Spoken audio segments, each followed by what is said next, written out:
I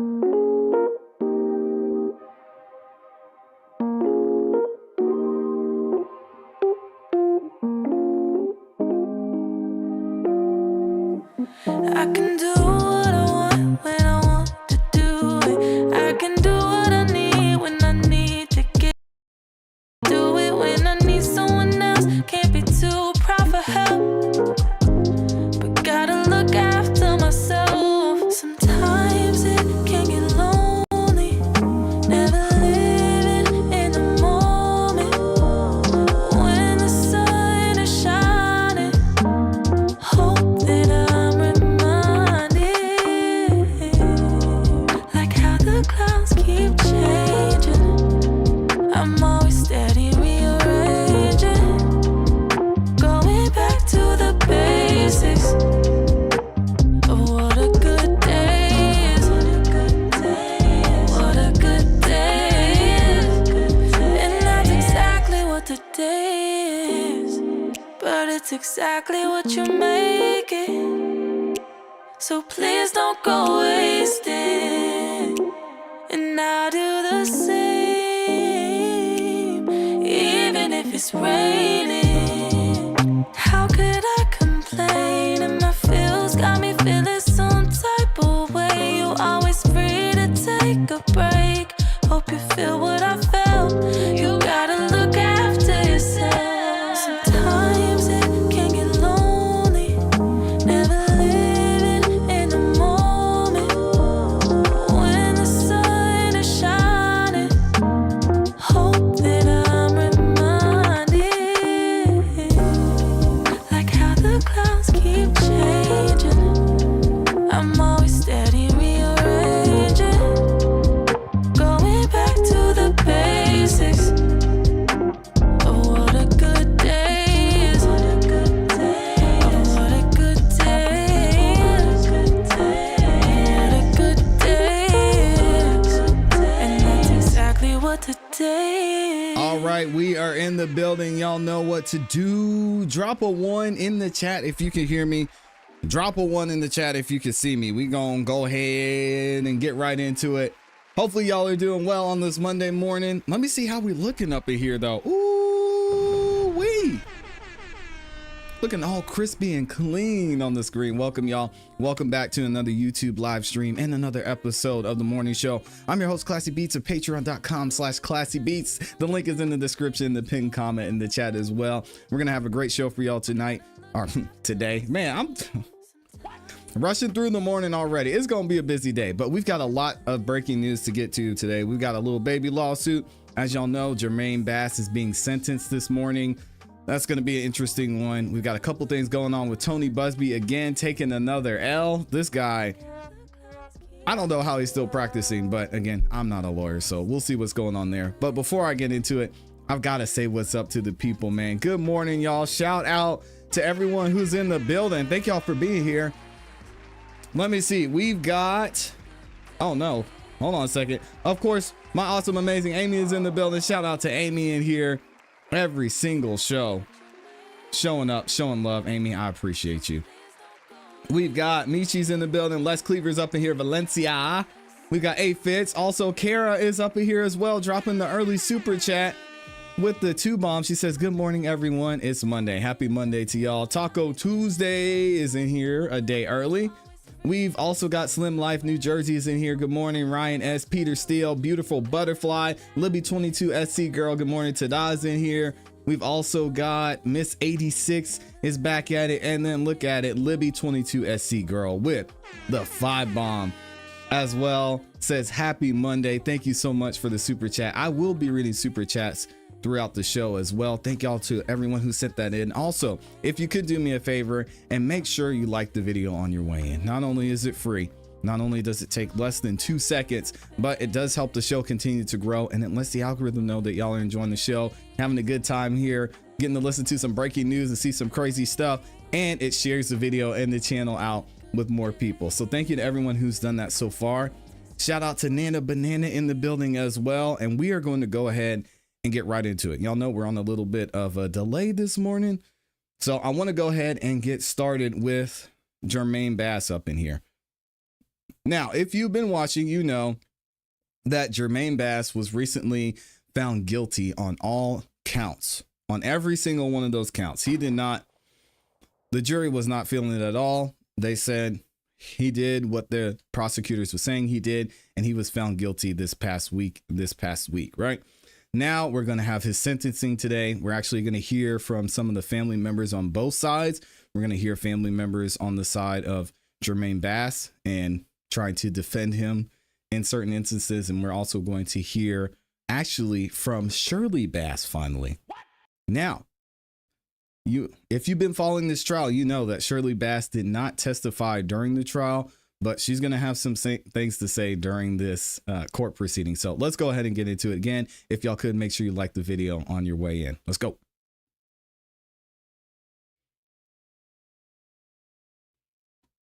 Make sure. Is now presiding. Good morning. Good morning, Judge.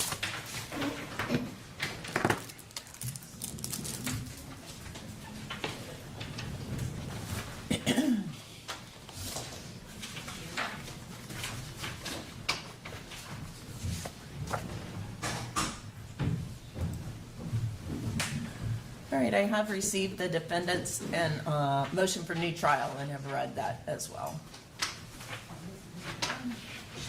So we talked about this during the closing arguments and the verdict. So the defense said that they were going to be filing some motions that were going to be complex, and they needed some time from the judge who's retiring soon before they were able to have the sentencing. They were able to get all that done. One of the motions they have is a motion for a new trial. Wow. I highly doubt this is going to be granted, but we'll see what she said.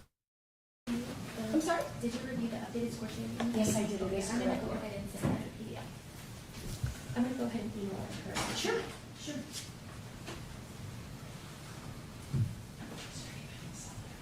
Yes, they're coming in. Okay. I'm sorry? Oh, she wanted us to do it? Did you want us to adjust that right now, Judge? Sure. Oh, Are you ready? Or are you waiting for someone? No, I'm ready. Okay. I'm just waiting for the family for the sentencing. All right. Judge, as you can see, I was able to detail my argument in the motion, and I believe we all know what they are. I have filed a motion for new trial on behalf of Mr. Bass.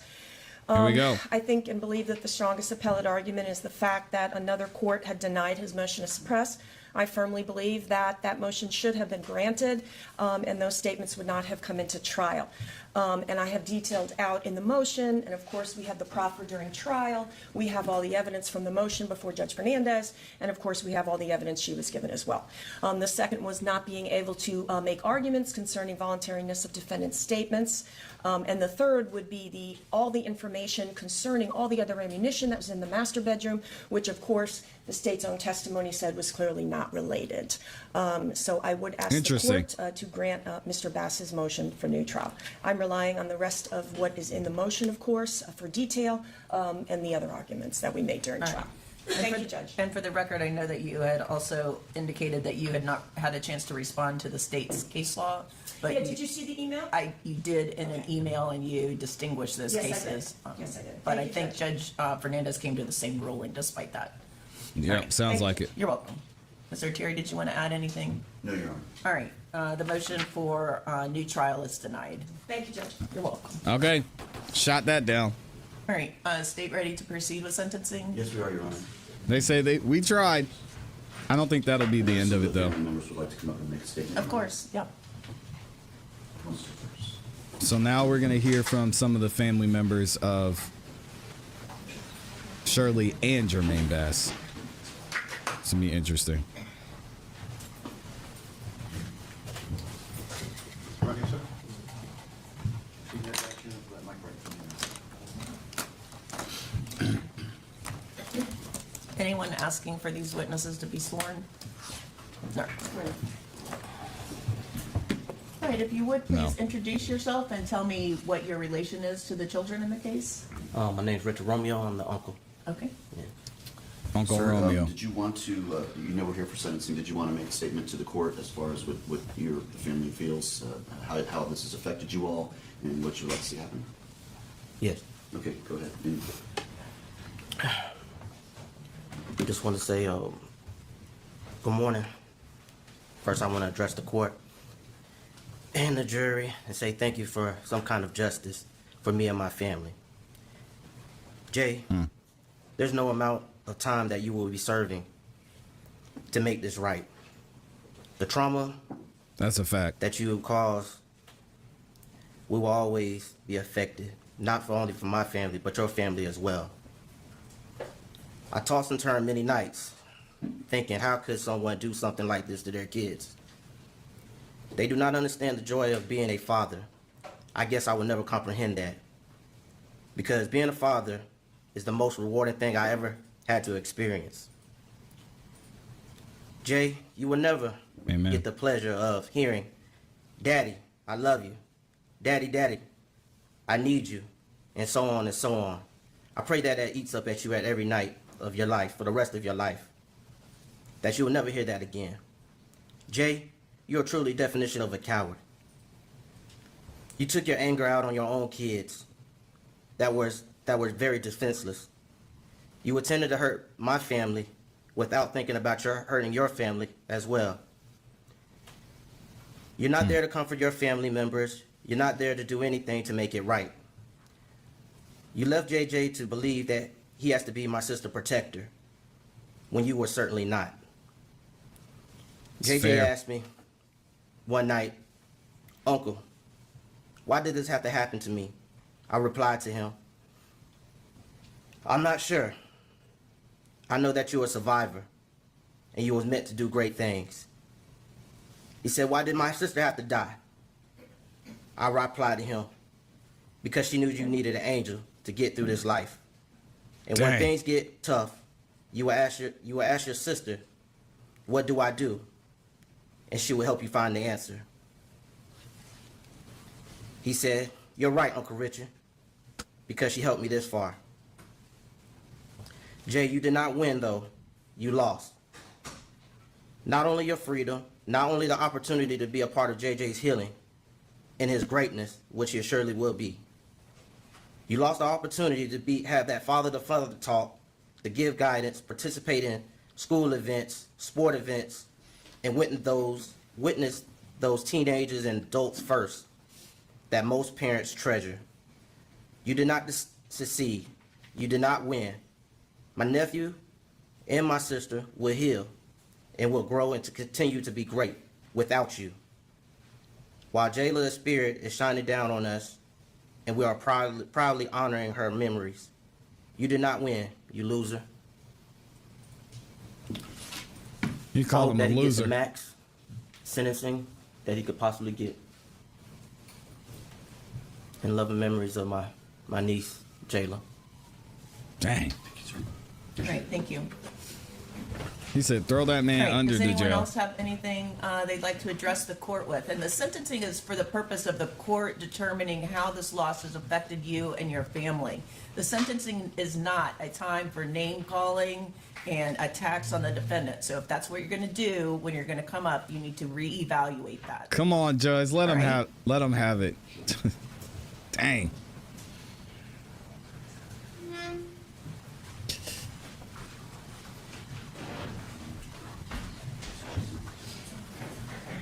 I think it's okay to call him a loser.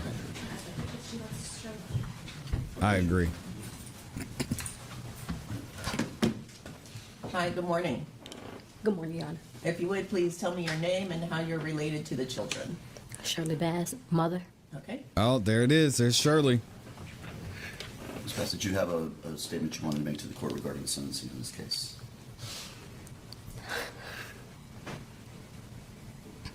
Dang. I just want to say thank you and Do you need some water? no, I'm fine. Thank you. All right. Yeah. Let us know if you do.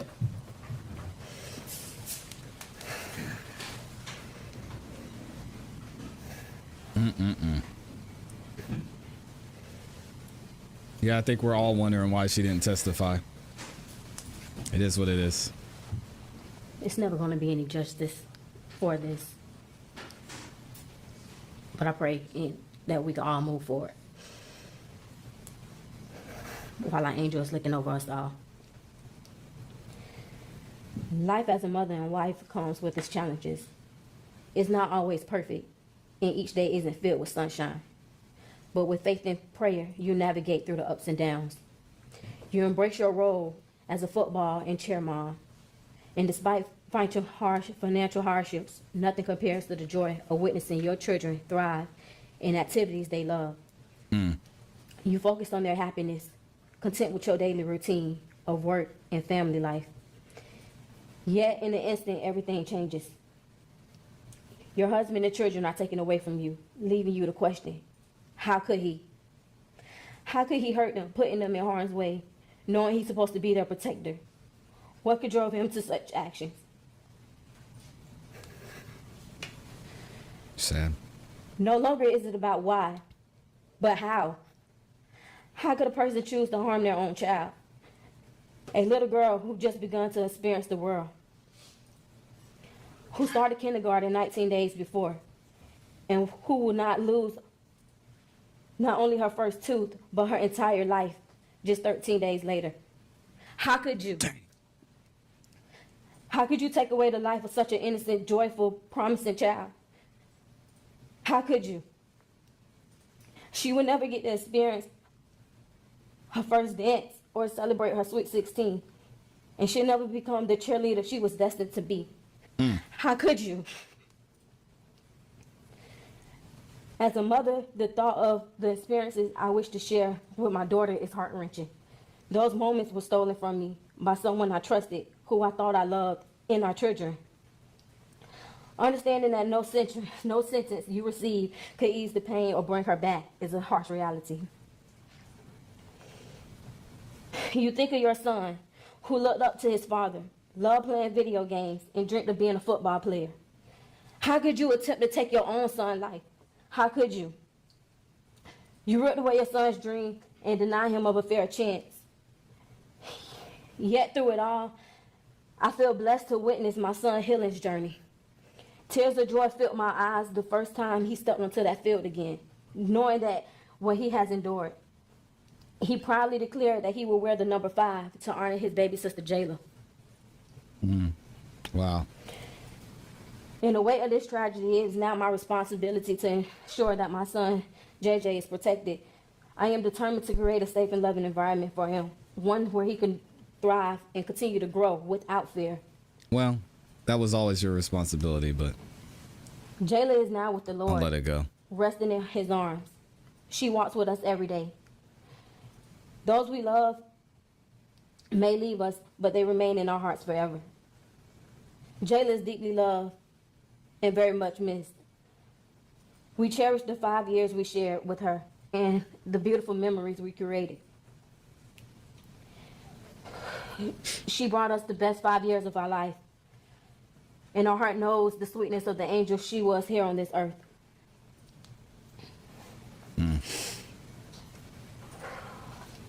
I hope that you live your best life, experience the pain, knowing what you took from this world. A bright, loving cheerleader, an awesome daughter, cousin, niece, granddaughter, and an amazing... Wait, what? God, I hate to interrupt her. She said, I hope you live your best life doing what? I'm gonna let it go. 5 years of our life. I'm sorry, y'all. And our heart knows the sweetness of the angel she was here on this earth. I don't... whatever. I'm gonna let it go. I hope that you live your best life, experience the pain, knowing what you took from this world. A bright, loving cheerleader, an awesome daughter, cousin, niece, granddaughter, and an amazing sister. How could you make the choice to end her life?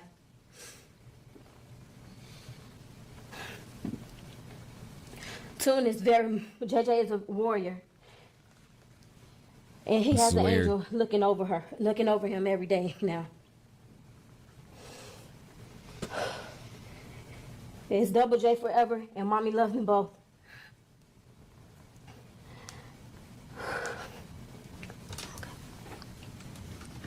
Thank you. Thank you. Are we gonna let her have her moment? She said, I hope you... I don't want to victim blame. And to be honest, gosh, this is going to be a tough one. Clearly, those children were victims, and they were victims of the stupidity and negligence of not only this woman here, but obviously the man who's going to spend the rest of his life, his best life, behind bars. I don't like that she's popping up now to accuse and point the finger at him when she clearly was negligent herself. Maybe something happened. We still don't know what happened. Maybe he snapped and that's what caused this to happen. Maybe it was negligence on both of their part. Clearly, how they were running their household put these kids in danger regardless of who pulled the trigger. We've been through this several 50-11 times. They endangered, Jermaine and Shirley both endangered these children multiple times before this happened. I don't get this, but I'm gonna let it go. It's hard. I mean, she lost a child. He lost a child. And according to the jury, Jermaine's the one who took her life. So I don't know. They both should be held responsible. We also have a statement, Judge, provided by Shirley's sister. I don't like it. All right. I don't like I it. stand before you today with a heavy heart, with grief and a soul shattered by the loss of my beloved niece, Jayla. At just 5 years old, her life was taken far too soon by the very person who was meant to protect her, her father. The pain of her absence is a wound that will never fully heal. I miss her laughter, the times she would call and say, "Auntie Lean, are you taking us to get ice cream?" Those simple moments were filled with joy and love. I cherish the 5 precious years we shared, and I often find myself longing for just one more hug, one more smile, one more day with her. Jayla was just beginning to break out of her shy shell. She had recently started cheerleading, a passion that brought her so much excitement and happiness. It breaks my heart to know that she will never get to experience the joys of growing up, the milestones that every child deserves to reach. Her beautiful spirit, her laughter, and her innocence were taken away from us, leaving a void that will never be filled. I want the world to know that she was loved deeply, and that her laugh, though short, had a profound impact on all of us who were fortunate enough to know her. As we navigate this unimaginable loss, I hope that her story serves as a reminder of the importance of love, protection, and the responsibility that comes with being a parent. No child should ever have to endure such a fate, and no family should have to experience this kind of heartache. In memory of Jayla, I ask for justice, not just for her, but for all children who deserve to live in a safe and loving environment. Thank you for allowing me to share my heart. Sincerely, Auntie Lean. Thank you.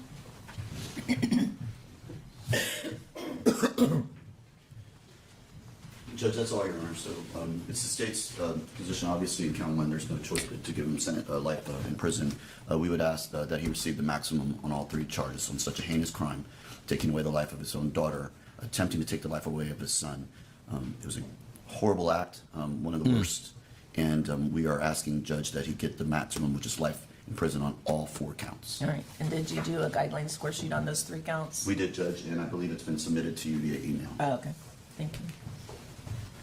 Oh, yeah, his mom's Send going it to to speak. me or to the She's coming up next. division? I sent it to you. I can also forward it to the division if you need. From you? Yes, ma'am.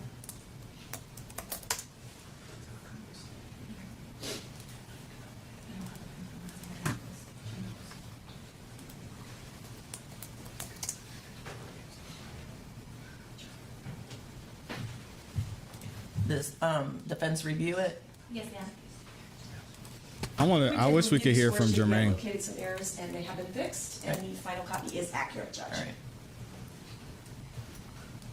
All right, well, I'm looking for that. Defense have witnesses that, Mr. Bass's mother, Ms. Thomas, would like to address the court. sure?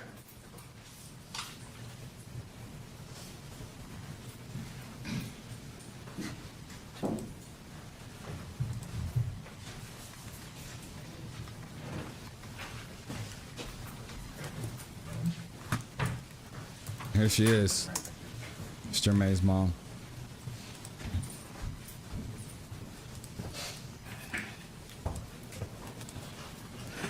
Good morning. Good morning.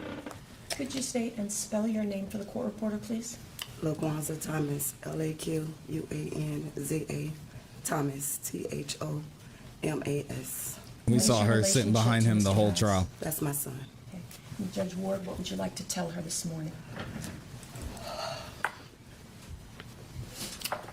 This has been a journey, always been a journey. As a mother, It's tough. my son had him April 27, 1992. And a joy that it was as a young mother, raising him. And he was always a good student, smart, intelligent. He still is. Is he an only child? He have twin brothers. And Oh, wow. everybody That was his educated. brother back there. Everybody graduated. No one's have no charges in no schools or none of that. This the first one. Everybody's always work. My son been working there since the age of 15 with his grandmother.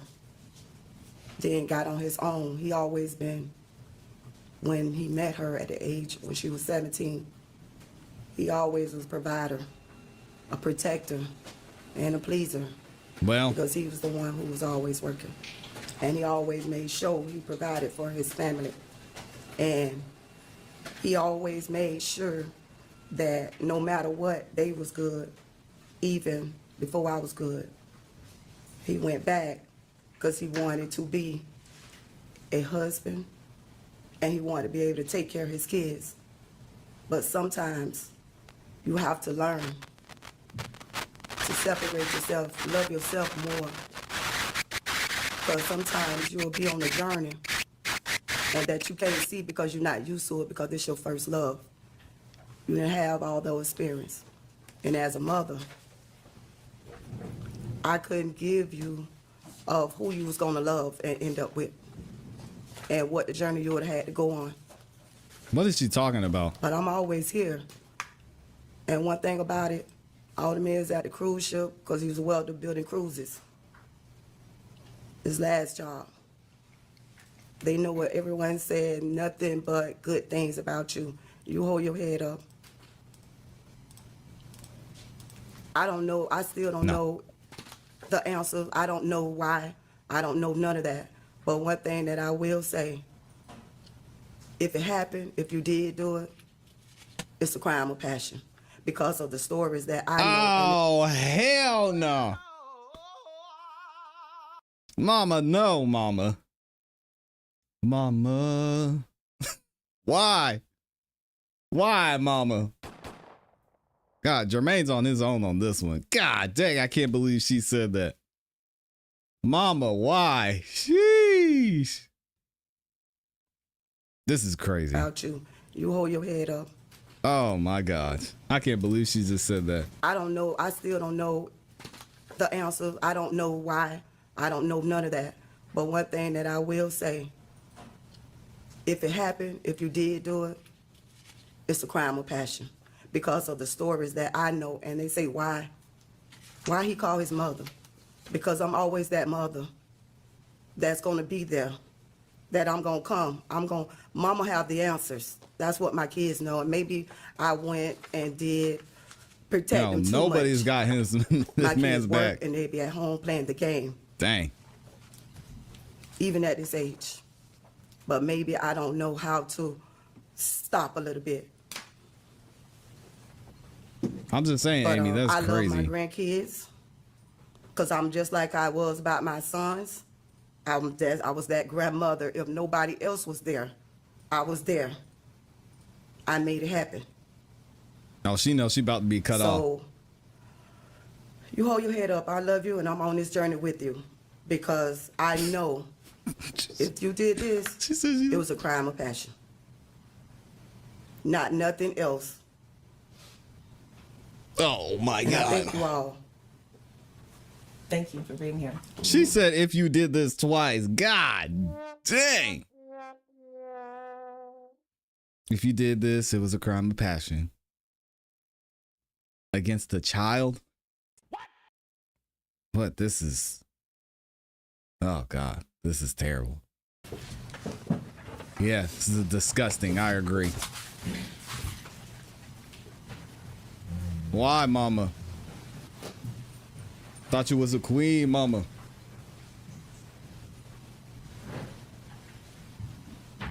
Anything else? Nothing They else on throw behalf on of the this- defense in terms of witnesses. Mr. Bass is not going to make a statement here this morning. Mr. Bass does not want to be heard. He doesn't want to say Is that anything? correct? Do you need a second with them? Oh, I'm sorry. Yes, I do. All right.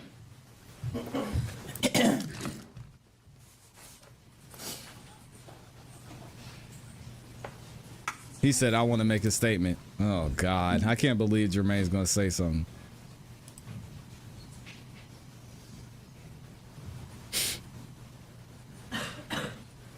I can't believe she said that. She said, if you did do this, it was a crime of passion. All right. Did the email come through? I haven't been looking yet. It's terrible. Thank you for the time. Mr. Bass is going to make a brief statement. All right. To me, as a parent, before Jermaine goes, as a parent, growing up for me, she believes her son is capable of doing this. All right, that says a lot about either their relationship or who Jermaine Bass actually is. So for his mother to be able to believe her son was capable of doing that, I mean, maybe when he called her, he told her on the phone, he said, "Oh, I shot him. Or I was just angry." Or he said some things she heard where she was like, "Damn, he did it." Or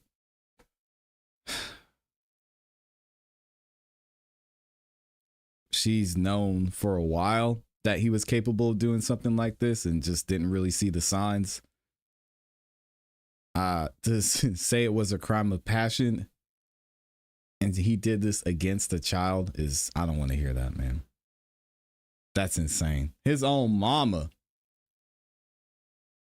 was like, yeah, maybe you did it. Going to make a brief statement. All right. Your Honor, growing up for me as a child, it's been tough. I was raised in a single parent home till about the age of 10 with my cousin that my mom adopted. And we had good times. We had some bad times. I've always gone to school. I've always had good grades. Like my mom stated, I've always worked. I graduated from Hillsborough High School.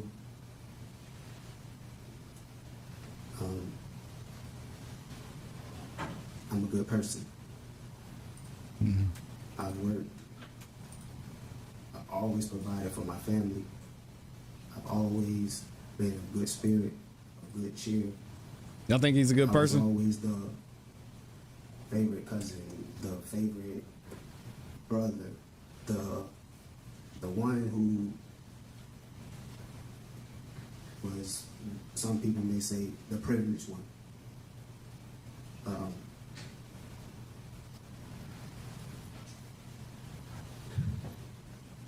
I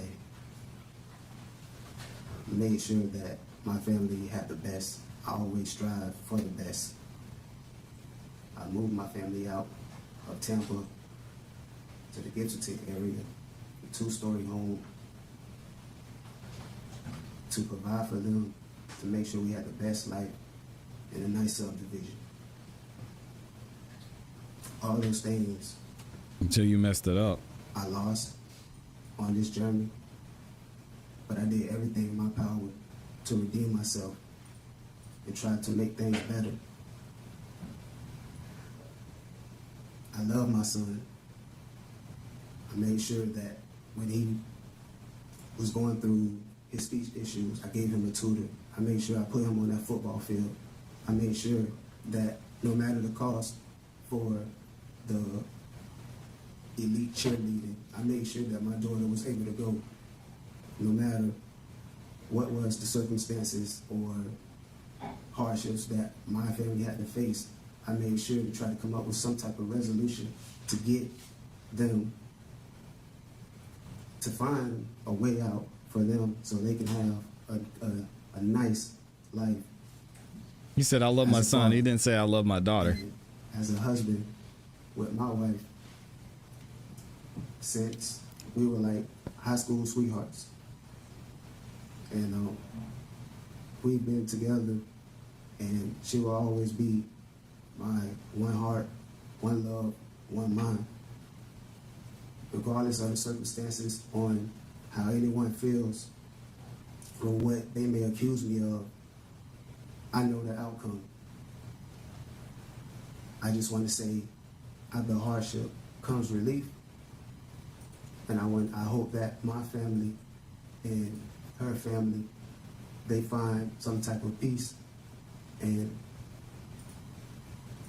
I know that it may be difficult because the accident,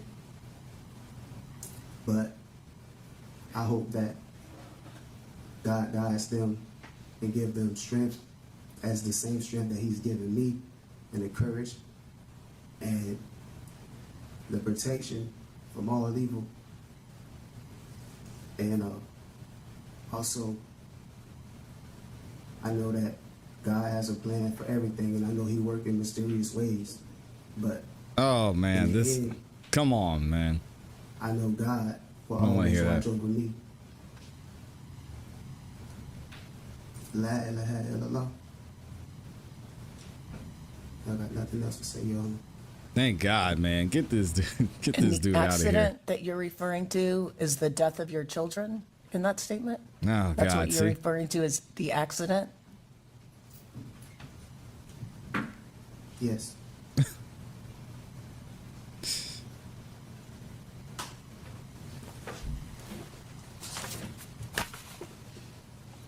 Anything else from either side? Oh, that judge is pissed. Your Honor, of course, has no discretion as to count one. The defense is Oh, she's asking that crying. you take into consideration the lack of criminal history. Mr. Bass's statements about being a good provider and a good father are actually true. We took a deposition of Ms. Bass. She indicated all of that. He was a loving father, took care of his children, Took his participated in kid's their life. school. He was a loving husband, provided for his family. I don't think anybody understands to this day why this happened, just like echoing the comments of Mr. Thierry in opening statement, why. So at this time, Your Honor, I am asking Oh, that you man. run counts 2, 3, and 4 concurrent to count 1. And I would just ask my co-counsel if I missed anything. That's all we have. Thank you, Judge. This man about to get Anything else from the 75 years. No, you don't. That judge is hurting right now. We calculated the credit, and the clerk has the same calculation we do, and it is 917 days. 917? Yes, ma'am. That's how long he's been in. Wow. So it's longer than 2 years. State requesting cost of prosecution, Yes, Your Honor. and any objection from the defense? No, Your Honor. All right. It's not like he's gonna get time served. Yo, man, he's about to get 75 years minimum. She said, I want them to be concurrent. Nah. And on count 2, there's a 25-year min-man, Yes, sir. Yes, Your Honor. and on count 3, there's a 20-year minimum mandatory. I think it's the same, Judge. It's the same. Is it? I believe they're both 25 years. Discharged Terrible. with great bodily harm. All right.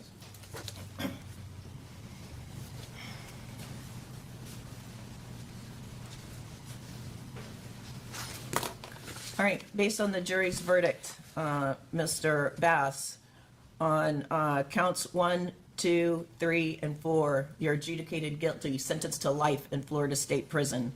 Counts 1, 2, 3, and 4 each carry a 25-year minimum mandatory sentence. Count 1 is life without possibility of parole. That's for the first-degree murder of Jayla Bass. Impose all mandatory costs as a lien against you. That includes the $150 for the cost of prosecution. You have credit for 917 days. Is that your understanding of your credit time? Yes, Your Honor. All the counts are to run concurrent. All the minimum mandatories are to run concurrent. Any questions about this Okay, so sentence? not that it You have matters. 30 days to appeal the verdict of the jury and the judgment of the court. If you cannot afford the services of an attorney for the purposes of appeal, one will be appointed for you. I know the Office of the Public Defender will perfect the appellate paperwork before they withdraw from representation. And Judge, may we send you an order today appointing us? Yes. Thank you, Judge. Wow. All right.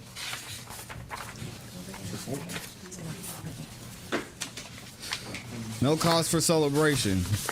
But man, Did you get the motion for new trial filed? Is it an odyssey? at least the son that's still alive doesn't have to be subject to this. Now, there are rumors that the son, Jermaine, is no longer in the custody of his mother. I haven't heard that. If I hear any updates, I will let y'all know what's going to go on moving forward. Let me know. What do y'all think about this entire proceeding and the verdict and the sentencing itself? I mean, he's not getting out of jail anytime soon. I can imagine that he might want to appeal, but in this instance, I think it would be for nothing, to be honest. Unless they can find out more information, somebody talks, they get more information about Shirley, I don't think that would change his sentencing and change the charges at all. So let me know what y'all think in the comments and in the chat. Wow. This was tough. What are y'all saying in here? And shout out to everybody who's been following along with this too. Y'all are saying she don't need custody. I hope she never raises a child again. His attorneys have appealed for a new trial. Yeah, that's true, Amy. They did. And they also had a motion for a new trial, and that was denied. The judge said, nope, we're not doing that. Yes, sir. He does get time served for that stuff that's in there. He gets good credit for the time he's already done, not time served as far as going home. Yeah, it doesn't matter. He's not going anywhere. He's going to spend the rest of his life in jail. I could be totally wrong, but I think he believes it was an accident, and that's why he thinks he came up with a solution, in my opinion. Take the fall. I don't know. Hearing how these people talk about him, it's weird. It's weird to hear how they talk about him. And maybe it's possible he just snapped, and that's why Jayla's no longer with us, and JJ Jr. is in the position that he's in. It's unfortunate. Yeah, both of them had something to do, which is terrible. Shaking my head, I wonder how her family feels about her. That's a great point. How do y'all think the family feels about Shirley? How do you think her son feels about Shirley? I wonder if there'll ever be any resentment there. I mean, obviously, he's going to have a lot of resentment towards his father. We still don't know the whole story. And a lot of this case is not adding up. I feel like something is missing with this case. Yeah, not sure what it is. This case is definitely weird AF. The son is most likely scared. Well, we can tell Shirley is definitely not his mom's flavor. Yeah, and grandma's gonna be out regardless of what happens. I mean, she knows she's tied to Jermaine. That was her son. I was surprised she didn't defend him more, other than saying it was a crime of passion. But she said, if you did this, it's a crime of passion. What? That was crazy. Is life 25 years or actual life? That's a good question. I believe in this instance, it's just life. From what I understand, it's just straight life. Like, you're not getting out ever. No parole at all. They're both are responsible. Actually, yeah, it is both. That's true. I actually can put 2 and 2 together. I can't put 2 and 2 together. I usually can put 2 and 2 together, but this here is confusing.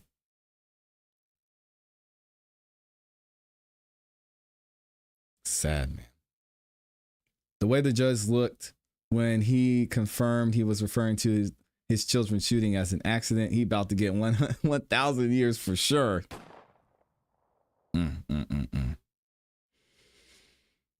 He's going to appeal, but to no avail. I don't see how he fights this. I mean, obviously, his mom was bringing up a crime of passion, but committing a crime of passion against an innocent child is just a crazy, insane defense to me.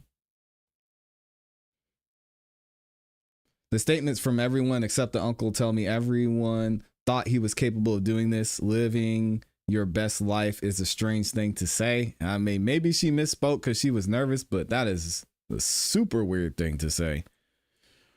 Either way, I'm glad this thing is over and there was some sort of justice in this instance. It's just hard to watch and hard to listen to and know that regardless that there was negligence on both sides, and that if he did do that,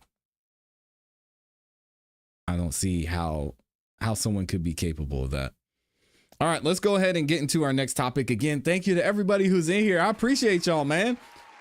Over 700 of y'all in the building, and almost 100% of you have liked the video. Oh my gosh. Thank y'all so much for the love. If you haven't liked the video yet, y'all take a second and do that for me. I would greatly appreciate it. Amy says a crime of passion is a violent crime committed in the heat of the moment, or in response to provocation. It's also known as a heat of passion or voluntary manslaughter crime. There's no way that they're gonna let that fly, but we'll have to wait and see. All right, y'all, we're gonna talk about Diddy here in a second. Let me make sure we're all good and set. So we've got some more news about what's going on in this Diddy trial. We've all been wondering, what evidence do they have? What are the feds looking at? What have they seen? What have they not seen? Are there tapes? We know there are some tapes that were seen by the defense, and they said a lot of these tapes are from freak-offs between Diddy and Cassie. And Cassie, I mean, she didn't seem like she was exactly not having a good time. Either way, we've got some clarification from one of Diddy's attorneys on this case, and we're going to look into this courtesy of TMZ. They actually did an interview with her and got some more information about what's going on behind the scenes. And we're going to ask the question, was everyone wrong about what Diddy was doing behind the scenes? Let's see. So we've got Diddy's lawyer. What does he say? Media has this case all wrong. Okay. No celeb sex tapes. No minors in this criminal case as well. Okay. Thank God. I hope this is true because I can't, y'all. I can't, man. The crimes against children, it's just, I don't have the energy for it. If you commit a crime against a child, there's no justification for me. We have solutions for that. Let me just put it that way. What are they saying? What's TMZ saying?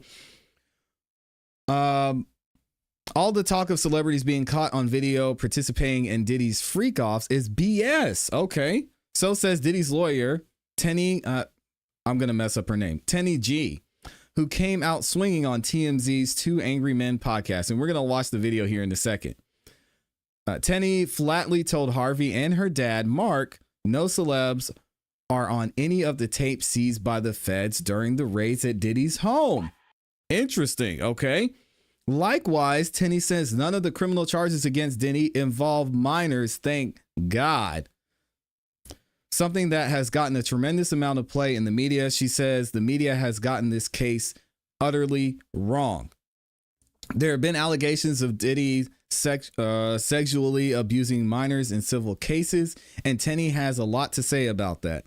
And to say she has disdain for some of the civil lawyers would be a gross understatement. I love how they put a picture of Tony Busby there.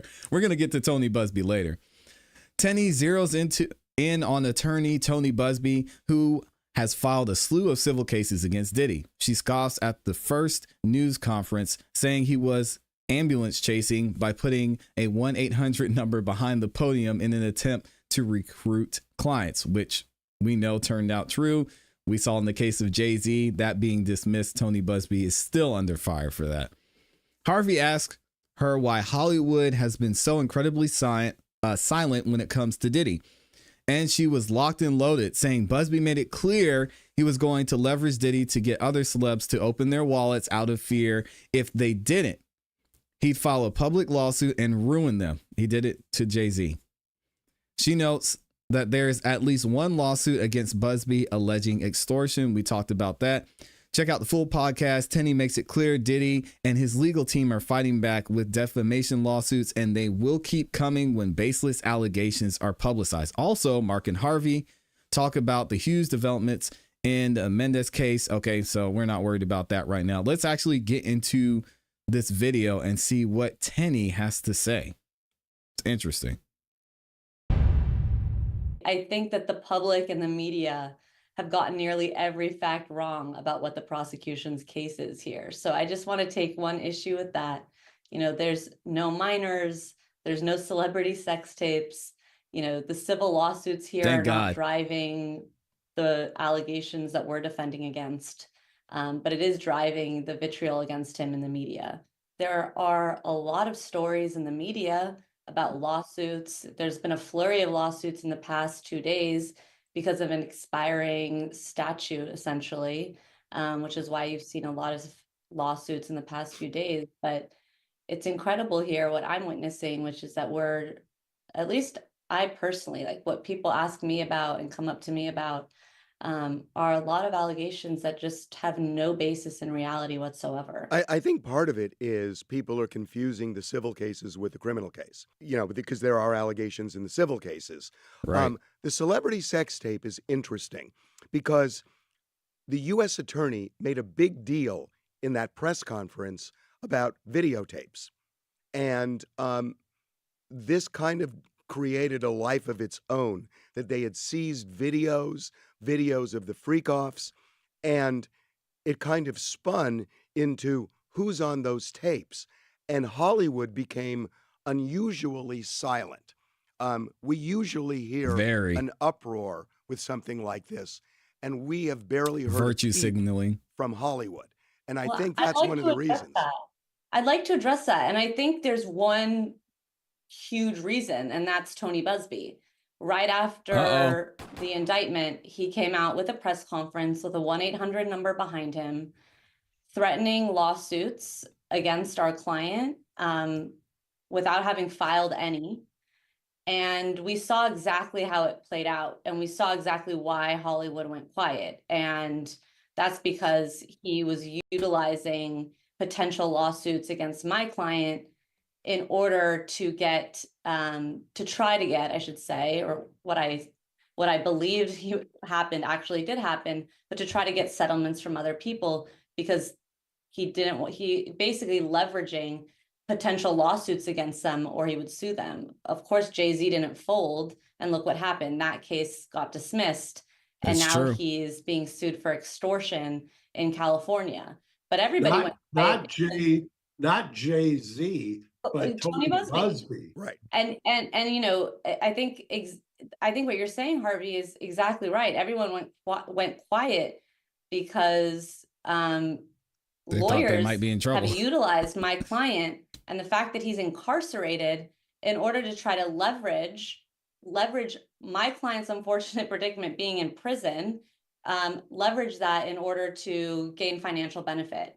And they've done that. I think the first lawsuit was against a Marriott as well, and then against a Macy's. And so they're trying to utilize my client in order to get big payoffs elsewhere. And unfortunately, we live in a world where anybody can say anything on TikTok and on Instagram, and especially for clickbait, and nobody can believe that this case doesn't have celebrity sex tapes or minors. And so it leads them to think that the absence of evidence is evidence. And that's just an unfortunate thing, and it's just not true. So I felt compelled to, say that here. Yeah, and I'm so glad she said that, even with, and shout out to Samantha Crumley for the super chat, says Diddy is bad and should be stopped. This is the thing. We haven't seen that evidence yet. We just haven't seen it. The only thing we've seen evidence of is issues between Diddy and Cassie. And guess what? Cassie, say what you want to, she got her quote unquote justice.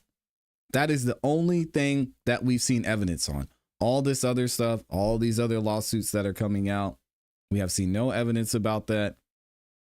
We haven't seen evidence about any lawsuits being settled so far. And we've seen how Tony Busby has run his proceedings when it comes to baseless claims. So again, obviously, this being a federal indictment, we know there's going to be a lot of there. I think it's great for me personally to hear that there were no children involved. Hopefully, Tenny is being truthful here, and that's the case. But I want to know what y'all think about this in the comments and in the chat. Has everyone gotten Diddy wrong? Was it mainly just the Cassie thing, and then there were other people involved at different times? Is there more than we don't know? Is there more that we don't know? Is there more to the story? I tend to think that now that I'm hearing there weren't kids involved, it seems like there may be a lot of people who were disgruntled, and after the fact, as we saw in the latest lawsuit, they were maybe ashamed of what happened and what they decided to do. It'll be interesting to see how this legal proceeding goes. Let me know what y'all think in the comments and in the chat. Amy said Tony bugs me. I like that. I like that. She said Tony bugs me. We're gonna use that one, Amy. That's good. Kara says I could care less. I'm with you on that, Kara.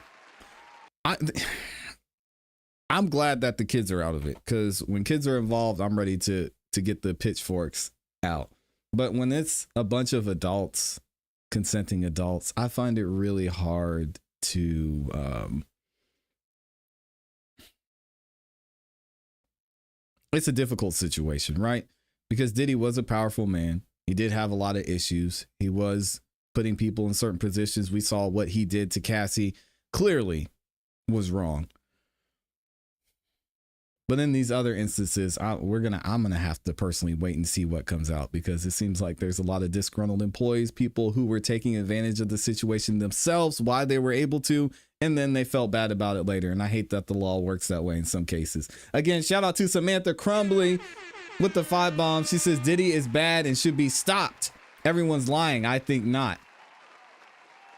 Are they wrong though?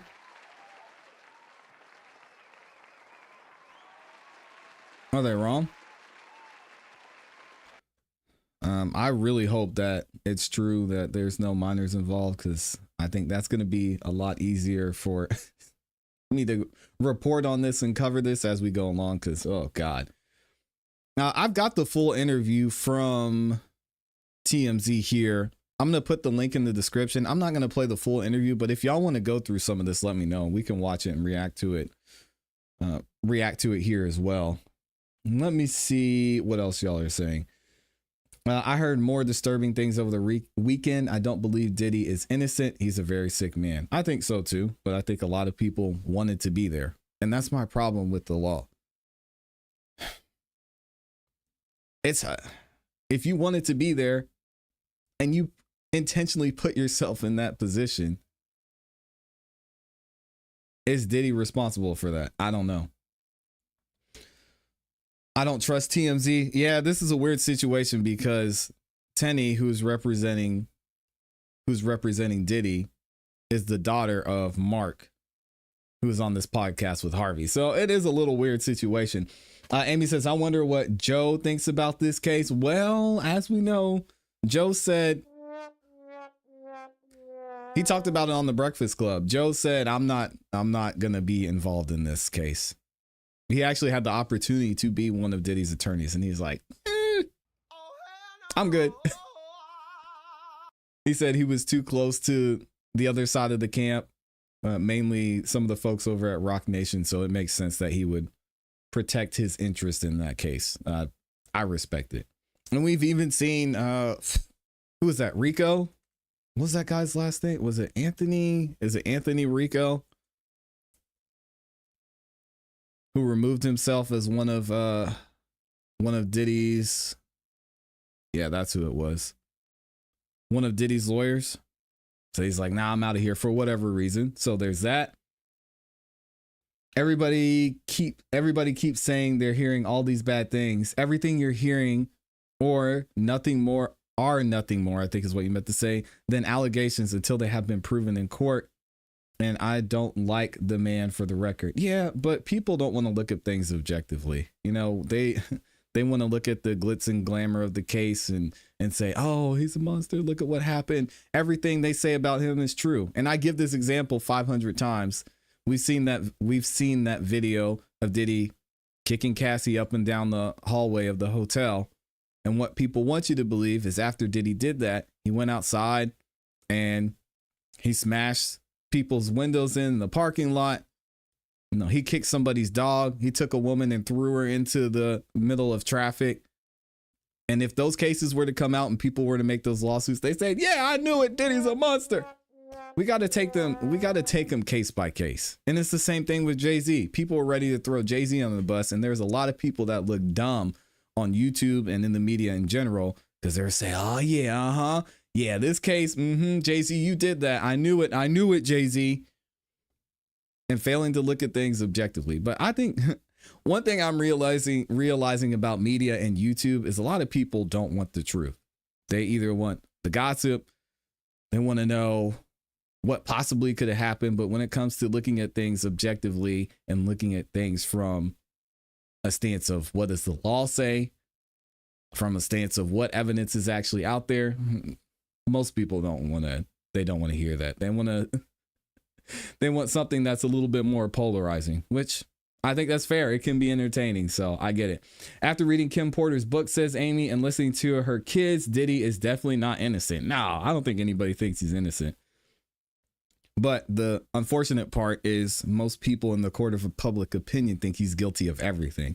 And I don't think Diddy is guilty of everything. Here we go with the Jay-Z is guilty of something. Aren't we all, though? Denzel refusing to acknowledge him confirms it for me. No one is innocent. I mean, yeah, I don't like that comment because I wouldn't want it to be said about me. And Jay-Z just literally beat a lawsuit of false allegations when thousands and hundreds of thousands, probably even millions of people were saying that he did it and it was true. And we presented the actual evidence here on this channel. Dennis Byron presented the evidence and said, I was literally there. This did not happen. I have pictures. Jay-Z did not do this. And people were like, no, he did it. Throw him under the jail. So I don't like saying, oh, he's guilty of something. But again, to that point, this is why I preach all the time. Have to be careful who you surround yourself with, because you surround yourself with certain people, you're going to automatically be accused and people are going to think you're doing certain things. You know, so if I'm on Martin Luther King Boulevard with a black hoodie on, my hands in my pocket, walking around in the street, people are going to find that suspicious. So I get it. You don't get to have it both ways. The truth doesn't mind being questioned. A lie does. I like Denzel, but who is he? You don't know what skeletons he has in his closet. Everybody's guilty of something. Ain't nobody out here innocent. He definitely didn't do it. And then, but we've been hearing this ish for years. Yeah, that doesn't make it true. You've been hearing ish about a lot of people for years. I get the whole when there's smoke, there's fire situation, but when it comes to legal proceedings, let's let the evidence play out. Moms like her raise emotionally unstable men who can't take rejection and is too cowardly to stand up to people. So OJ got off. So I've seen it happen before. We're all sinners. I agree. But tell me your friends and I'll tell you who you are. Very true. Very, very, very, very, very true. All right. Speaking of Mr. the dishonorable Tony Busby. We're gonna talk about this man in a second because I'm about sick of Tony Busby. I have lost what, if any, respect I had for this clown. We're gonna get into more of his legal troubles real quick. If y'all could make sure you like the video on your way in if you haven't yet. Tony Busby is in some more trouble. We've got some new legal documents showing some of the things that Tony Busby is dealing with. Obviously, we've reported here on this channel that Tony Busby lied about being admitted into the Southern District of New York on a pro hoc vice. I finally was able to pronounce it right, which essentially means that, yes, you might not be a practicing attorney in this district, but for this specific case, we're actually going to allow you to practice here. Tony Busby said, yeah, hey, my application was in and it went through. And we found out that that was a lie. So now Tony Busby's dealing with some more issues. Let's get into it. And I've got a quick preliminary statement here, and we're actually going to go through and look at the full document here in a second. All right. So check this out from Tony Busby. What does he say? In our collective decades of practice, undersigned counsel has never opposed a pro hoc vice application, and we do not do so lightly here. But Busby's egregious misconduct warrants a denial of privilege of appearing in this district. He has signed multiple filings across 22 cases without permission to practice in this court. 22? Oh my gosh. He failed in each instance to disclose that he filed without being admitted, and he violated New York rules of professional conduct by, among other things, repeatedly insisting that Mr. Combs is guilty of criminal charges pending against him in this district, even though Busby has no good faith basis to believe the government will call any of his clients as a witness in this case. For these reasons discussed in detail below, the court should deny Busby's pro hoc vice application. Well, let's see what they're saying. And this is actually coming from Diddy's attorneys. So this is Candace McCrae. Hopefully I'm saying that right. Or Candace McCrary versus Sean Diddy Combs. What is going on here? Memorandum of law in opposition to the plaintiff's amended motion for admission for pro hoc vice for attorney Anthony Busby. Here we go. So we already read through the preliminary. Let's get to the factual background. What did Tony Busby do? Busby brings over 20 cases in this district while not admitted to practice before this court. Strike one, right? As plaintiff's lead counsel in this case, Busby has for months been signing and, upon information and belief, drafting, directing, and advising on pleadings and other filings in this action and others without obtaining permission to practice in the Southern District of New York and without disclosing that he lacks such permission, which is illegal. Motion for leave of proceed pseudonym. Oh man, I know it's pseudonymously. I think I got it right. Number 15 at 2, stating at the onset of plaintiff by and through her undersigned counsel, the Busby law firm hereby files this memorandum. What have we got? Busby's declaration in support of motion of leave to proceed anonymously. Number 14, motion. So they're stating all these motions here. Busby has done the same thing in 21 other cases filed in this district, all brought on behalf of the plaintiffs proceeding anonymously. While filing lawsuit after lawsuit without authorization, he has repeatedly promoted his cases with statements that violate the New York rules of professional conduct. Can we all agree in this instance and in 21 plus other instances, there has been zero professional conduct by Tony Busby? Zero. He should know better, and I hope he faces whatever consequences should be faced to the fullest extent.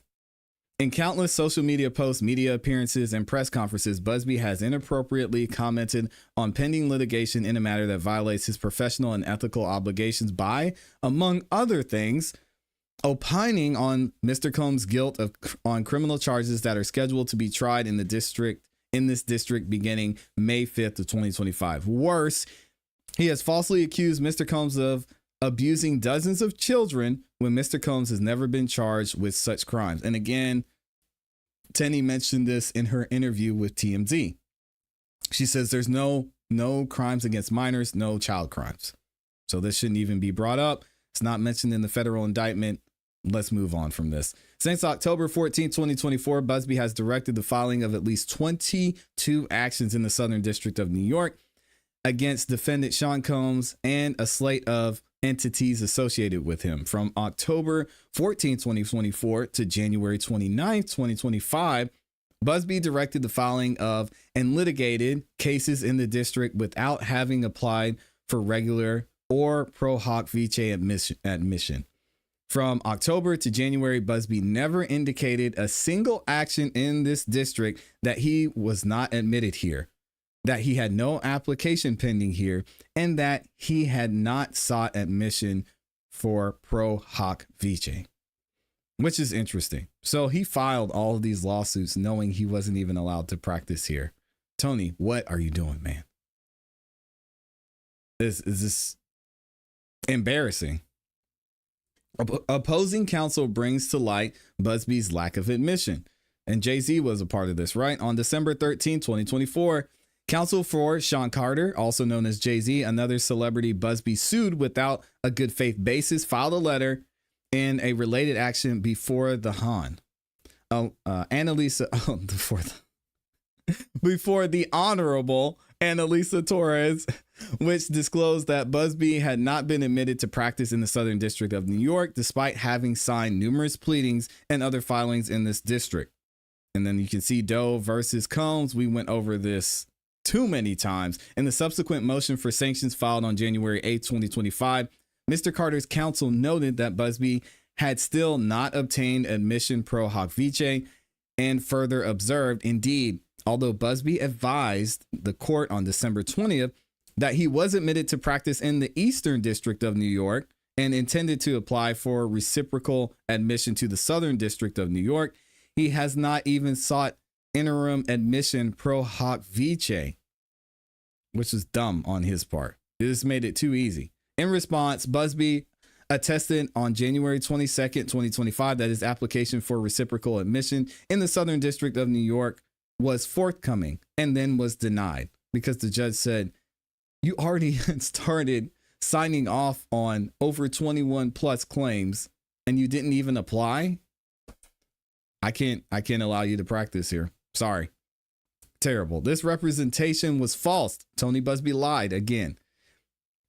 Even so, Busby took no action until January 28th, 2025, after the Honorable Annalisa Torres directed Busby to file proof of admission on the docket on February 14th. Busby finally applied on the following day for admission. This is insane.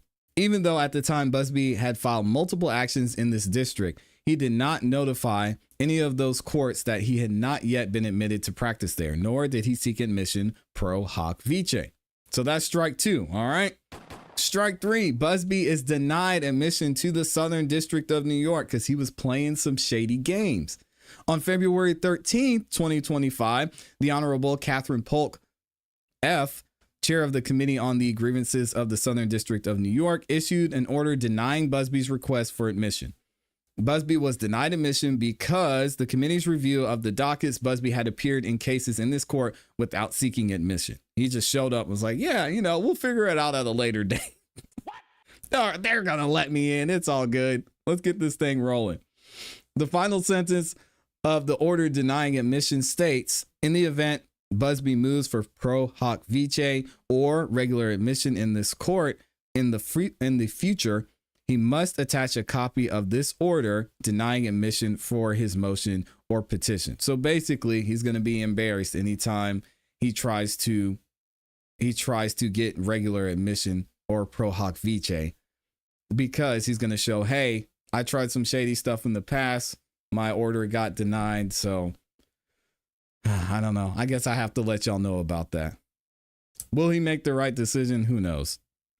Busby took no steps to notify this court or any other court in this district where his actions were pending that he had been denied admission to practice here. Instead, in this action and others, Busby continued to appear on court filings without disclosing the adherence action the district's grievance committee had taken against him, and without seeking admission pro hoc vice. And then they point out all the documents here.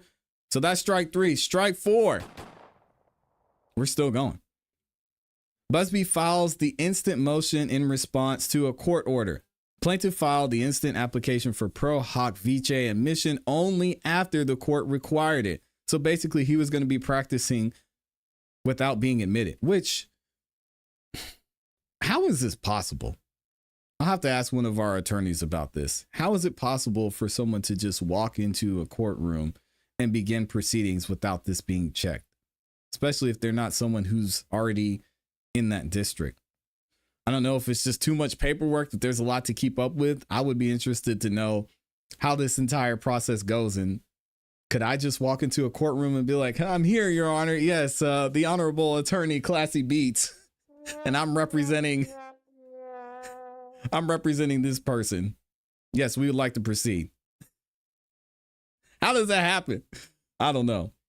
Following the receipt of a pre-motion letter response to the Busby law firm, letterhead signed only by Tony Busby, this court issued the following order. The court notes that the plaintiff letter in opposition to the pre-motion letter filed by the Marriott International is signed by Tony Busby. The court has been informed that Busby is not admitted to practice in the Southern District of New York. He has not filed a motion to appear pro hoc vice in this case. As such, Busby is in violation of Local Civil Rule 1.3. Accordingly, it is hereby ordered that Busby must file a motion to appear pro hoc vice no later than February 21st, 2025. The court further warned that failure to comply with the court's orders, the federal rules of civil procedure, the local rules, or this court's individual rules of practice may result in sanctions. So he's just going to get fined. I mean, nothing's really going to happen. On the eve of the court's deadline, Busby filed his first motion to appear pro hoc vice in this case, which was also his first motion to appear pro hoc vice in any case in this district since he began filing cases against the defendants in October of 2024. Busby submitted an affidavit in support of his first PHV motion in which he admitted, as required by the local rules of the United States District Courts of the Southern and Eastern Districts of New York, that he was recently denied admission to the Southern District of New York. He's basically saying, hey, I'm going to try again. In the affidavit, he stated that he had been denied admission following the filing of a grievance against me by counsel for one of the defendants in an action in which I was counsel. Busby declared that he was unaware that a grievance had been filed against him at the time he applied for admission to the Southern District of New York, and understands that the filing of a grievance is a disciplinary action under the rules of the Southern District of New York. Busby implied that he was denied admission to the Southern District of New York for the same reason a grievance was filed against him, primarily because he had electronically signed numerous pleadings alongside his firm's local counsel without being admitted here, which again, you're not allowed to do.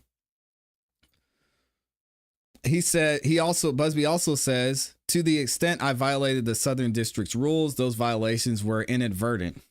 What? So he just forgot he wasn't allowed to practice there. It's like, I forgot. I thought maybe because I was accepted in the Eastern District, I would be good in the Southern District. That's crazy, man. And I will make certain such never occurs again. Okay. Busby also submitted a copy of the order denying admission issued by the Committee of Grievances as required in the text of that order. He did not submit a copy of the aforementioned grievance. The first PHV motion was also supported by a declaration from Ms. Cruz. Hopefully I said that right. Busby's local counsel. The Cruz declaration, which is undated, states that Ms. Cruz was advised by Busby that he had never been censored, suspended, disbarred, or denied admission or readmission by any court, which was a lie. because he had already been denied. The court directed the plaintiff to refile the first PHV motion for several filings deficiencies, including because the submission was missing a certificate of good standing from the Supreme Court of Texas, missing a proposed order, and missing a wet signature from Busby. All right, and they have the text here from February 21st, 2025. The plaintiff filed an amended motion for Busby to appear pro hoc vice, and that's the second PHV on February 24th, 2025. This is identical in all respects to the first PHV motion, but purports to resolve the deficiencies identified in the court's February 2021 text order. Apart from the motion that Busby filed in this case after being directed to do so by the court, Busby has not filed a motion to appear pro hoc vice in any of the other cases pending in this district. All right, we're not going to go through the legal standard because I'm not an attorney. Let me know what y'all think about this, man. Tony Busby, it seems like all he's facing is sanctions, and he's probably going to keep doing what he has to do to get these claims running and possibly get some money, because it's weird that he can go through this entire process. He can start signing off on stuff, even though he's not admitted. And he might have some people writing him checks because he's saying, hey, we have this piece of paper, even though I wasn't admitted, and you're going to be in trouble. So send me a check. What a mess, man. Let me know what y'all think about Tony Busby. Right Street here said wet signatures is wild. Hey, you have to distinguish between electronic and wet signatures. All right. So just relax, Right Street. Good to see you in here. Shout out to everybody who's in the building too. Oh my gosh. Not the wet signatures. We got some more for y'all. Oh man. All right, Street. You're crazy. I believe he is covering for someone. Oh, interesting. Are you talking about Jermaine Bass? And I just realized my face is like halfway off this screen. I apologize, y'all. See if we can fix that. You feel like he's covering for someone. Rice Street says regular or handwritten, not wet. Why do you have a problem with wet signatures, Rice Street? I think I'm going to be using that more often. And just to make you as comfortable as possible. We also says, know what he thought was that these cases were going to be settled out of court. That's what, yep, exactly. That's exactly what I was saying earlier. He probably thought he could show him a piece of paper and say, oh, well, I've got a signature here. This thing's moving forward. You want to write a check or you want to see this through? And everybody's not Jay-Z, clearly. I didn't put, in my opinion, because it's in the Bible, be careful who you surround yourself with.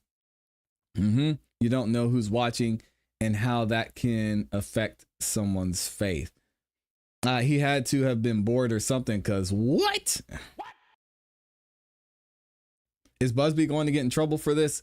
It's seeming like, and again, I'm not an attorney, y'all. I'm just reading this as a regular person. It's seeming like the most that can happen to him is sanctions. What those sanctions are, I don't know. We'll have to wait and see. But that's the most that could happen. I'm sure there'll be some complaints filed with the Bar Association, especially by some of Tony Busby's clients, if they find out that he wasn't admitted and there's going to be issues with their cases or their claims in certain instances. But they would have to be looking for that information. I doubt Tony Busby's going to call them and be like, hey guys, I'm having this issue with Jay-Z and Diddy, and don't worry about it. It's fine. Nope. He's going to keep rolling and trying to cash those extortion checks. Anyway, let's get into this next one. Let me see how those likes are looking. Y'all are doing amazing with the likes, man. Thank y'all for liking the video. It's super easy to do. It's free, and I appreciate it. Let's get this next one in here. We got Fanny Willis up in the building, and Fanny Willis isn't in the courtroom today, of course, because y'all know Fanny does not like showing up for court.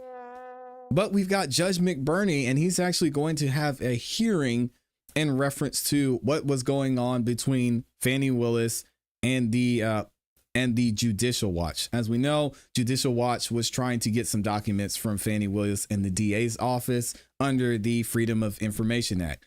Fanny Willis went back and forth. She said, no, we're not giving you the documents. Judicial Watch, they said, all right, well, we're going to sue. They won the lawsuit. Fanny Willis, well, me, Amy, Mr. Tesla, and several of us here in Fulton County are going to have to pay Judicial Watch $20,000+ because Fanny Willis and her office didn't follow the Freedom of Information Act. Now we've got Judicial Watch versus Fanny Willis here in front of Judge McBurney, and he's going to talk about what's going on back and forth, what Fanny Willis needs to do, and he's actually going to get into some of the oversight that's happening in this case.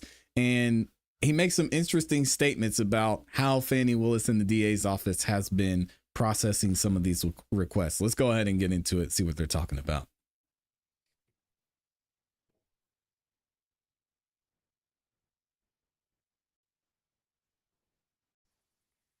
There we go. Thank you.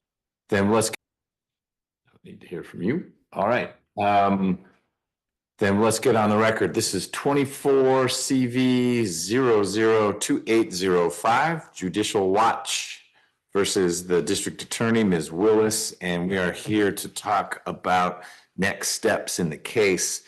This case was brought when the District Attorney's Office, I found, failed to comply with an Open Records Act request that Judicial Watch had filed. Garbage. And we've learned a fair amount about the efforts that were and were not undertaken by the District Attorney's Office to comply. And we reached a point where I entered an order that set a deadline for the District Attorney's Office to actually do what it was supposed to do a while ago. And in doing so, the District Attorney's Office identified a universe of documents that would otherwise comply with the request, or were responsive, I guess is the way to put it, responsive to Judicial Watch's request. But the District Attorney's Office contends that those records or documents are exempt or accepted from production under the Open Records Act because they pertain to an open investigation, or they're privileged, as in attorney-client privilege, and or they are attorney work product. Mr. Monroe, on behalf of his client, has filed a motion for an in-camera review of those records and or the appointment of a special master. And representatives of the county attorney's office representing the district attorney have expressed their view on what the right response is as to where we are. And I'm happy to hear from both sides now. I'm going to start with you, Mr. Monroe. But let me tell you what my initial thought is as to how we handle this. I think I can appoint a special master. I think that Rule 46 empowers me to do that. I appreciate that the Open Records Act doesn't speak to it, but it certainly doesn't prohibit it. And there's nothing in Rule 46 that says special masters shall only be used in situations outside the realm of the Open Records Act. But that's an expensive proposition. It would be an expense borne by both sides, not just one. And I don't know that it's necessary. And that's what I'm going to want to hear about more. In a little bit, you're doing some shadow boxing, Mr. Monroe, because you don't know what's out there. And I think that's part of your client's concern. But my initial thought was that I hear, and it may not be that I hear in open court on the record, but that I receive information from the district attorney's office through counsel for the district attorney's office about what that universe is. And if it's 55 pages, we don't need a special master. I can do that. If it's 5,500 pages, I'm not looking at 5,500 pages. Well, I will, but I'll get that done over the next 4 years. And that's not helpful to anyone. So we would need a special master because she or he could devote the time, because she or he would be getting the money to devote the time. So that seemed to me like the first hurdle is, well, let's figure out really how big this universe of potentially exempted records is, how big it is. That doesn't address, though, your concern. That's why I want to give you the voice in just a moment well, that's what came up when they really searched, when you told them they had to. But what about Mr. Bond saying, I didn't look at people's cell phones, I didn't do this or that? Then I would be reviewing an incomplete universe. So we'll need to. So Fulton County, let me know what y'all think, because I know a lot of you who are here in Fulton County with us are watching. Let me know what you think. Do you want a special master? Do you want to pay for that? I know I do. Let's get it done. work through that. Let me I'm know. not sure I'm going to be telling anyone they have to hand over their cell phones, but I am going to listen to you about what you think ought to be done. But I don't mean to get ahead of myself. Why don't we get the entries for the two sides on the record? I know we've had a little bit of a rotation on the defense side. So on behalf of Judicial Watch, we have John Monroe, Your Honor. And on behalf of the District Attorney, we have Good afternoon, Your Honor. Brad Bowman and Deidre Thomas. Hi, Ms. Thomas. Hello, Mr. Bowman. Shout out to Jim. Before we dive into it in the way I described, is there anything procedurally, Mr. Monroe, you want to go over?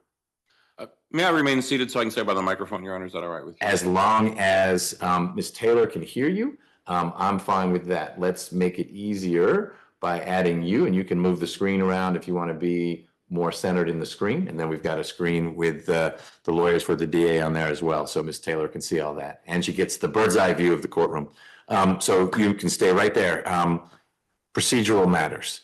I'm not sure, Your Honor. I just want to point out, I think this hearing was noticed for both the in-camera inspection and or the special master appointment. I'm not sure what we can do today about the in-camera inspection, because one of the issues we have is there wasn't a privilege log or anything else associated with it. I suppose that the defendant could just hand over everything they say is responsive and you could sort through it. I think that would probably be doing a disservice to you if they didn't start by at least identifying what they have. And as they pointed out in their brief, one of the things that could be done is a hearing to determine, based on their description of what they have, whether it might even qualify, because we might. That could be done. I don't know that it has to be done, and I'm not interested in compelling the district attorney's office to describe things, especially where one of the categories is open investigation. So I'm very comfortable starting the way I described, and I didn't mean to suggest if we mislabeled the notice for this hearing. Today is not the day for the in-camera review. Today is the day where we talk about what's the next step, and I have fronted my view that what I see as the next step is for Mr. Bowman and Ms. Thomas to get to me an overview of this is the universe of the things that were withheld. And to me, I'm much more interested in numbers rather than descriptions, because if the total universe, to include things that the district attorney insists are privileged, is 12 documents and the page number is less than 100, I can go through that. I can figure out for myself what I think ought to be disclosed and not. And then we can go through a very common exercise is just outside the realm of the Open Records Act usually, where then I would get back to the county attorneys to say, I think these three things should be disclosed. And they'd have a chance to push back, say, here's why you misunderstand. And then ultimately you're brought into the loop as well. But I think necessarily there may be some ex parte communications as I try to understand what's going on. And then we make a record with you involved as to how I processed all that. But as I said, if I learn from threshold disclosure that it's 10,000 documents, then I bow out of that. That's not a proper role for me. And I think that addresses both things, in-camera review versus special master. We don't do both. We do one or the other. The in-camera review doesn't occur if it's too voluminous. Okay. So I may not have expressed myself clearly at the outset, or I may be misunderstanding you. I don't think so. I just wanted to point out that, well, what I said is what I said, so I'll leave it at that. Okay. But I guess I'd also add to what you just said, though, that I don't think it's either or on whether you disclose or don't disclose. I think redaction is also a possible option. Sure. I'm sorry. The either or to me was right now special master versus in camera. But you're exactly right. There may be this document right here, and the part that's super sensitive is this paragraph right here. It's redacted, and then the rest ought to be disclosed. I think that's fully part of it. The fact that there are 3 sentences in a document that might be privileged doesn't make the entire document fall within the ambit of exempt from ORA disclosure. I agree entirely. I didn't mean to say otherwise. The either or was, I'd like to try to handle this via in-camera review. That makes sense. You represent a nonprofit organization, and the county attorney represents a government agency. So we don't have big budgets to roll around. This isn't Chrysler suing Ford, where like, great, we'll hire 15 special masters to do it. Okay. No, I agree with that. Okay. So I think you said earlier in your preliminary remarks that what our big concern is we don't have any confidence in the universe of documents. I mean, You found in the order awarding attorney's Yes. fees that they responded without doing a search and then didn't even do a search until after the complaint was filed. They don't have any records of what they searched. They say they didn't search even the cell phones of the 6 people that they knew were involved in some communication or dialogue or something with the January 6th committee. And then when you ordered them to do, I think what would have amounted to like the 5th search, when they previously said they don't have any records at all, privileged or otherwise, now they say they have some records that are privileged. And we talked about this multiple times. They lied. It's not that complicated. They lied. They said they didn't have the documents. Oh, actually, we have the documents. They said that we don't have the emails. Oh, actually, we do have the emails and the communications. And we saw this with Ashley Merchant as well. She was getting all the attitude in the world from everybody, specifically Mr. Bond, that was on the stand testifying. And then it turns out they didn't do their job. Disgraceful. It's just very difficult to have any confidence. Oh, and they said they didn't know how to use the Cellbrite technology to do kind of forensic searches, even though That's they have what they that do with- technology and they presumably use it a lot. And They do with every cell phone that they seize from a murder defendant. Exactly. Right. So that tells me that there might be a technological issue. So we think a special master is going to be required for a couple of reasons. One is the horrible lack of confidence in their searching capabilities or efforts that they're putting into it. And if they turn over the 55 documents to you and you say, yep, those are privileged, fine, we're done. Like you said, there might be 5,500 out there that they should have produced and didn't. And then because of the apparent lack of knowledge, at least with the people that do the searches, of using this technology that they have available to them, a special master might be needed to provide technological support. And the person you appoint as a special master then might have to consult with somebody else on how to do that. But Right, probably the latter. I don't know that we'll get someone from Microsoft as the special master, but you're right. We'd want to make sure, if we get that far, that we are empowering the special master to know what kinds of technical questions to ask. But I don't view that as insurmountable. There are white-collar investigation lawyers who are pretty savvy in that kind of situation. I have every I'll do it. I can figure it out. confidence don't we want could to. find one or more people to do the job. Okay. But Rule 46 allows for a special master, and as you pointed out, it only says unless the statute provides otherwise. I don't think the Open Records Act provides otherwise. And the purpose of the special master would be to provide advice and information on technological issues related to discovery, which is one of the things we've got here. We've got basically what amounts to a discovery issue, and there's technology available that apparently isn't being utilized. And then also to monitor implementation and compliance with orders of the court, which is another issue we have, where the court has ordered a diligent search, and what was produced is the only one document that was produced was the one we gave them. So that didn't take much effort. And then we don't know, because of the many violations of the Open Records Act we've seen in the case, there's just no way to have any confidence that their search was thorough and productive and used all the technology available to them. So I think we need the special master, both because of technological issues and to monitor compliance with the court's order, because there's just no way to know that, especially in this case, that there has been compliance. Okay.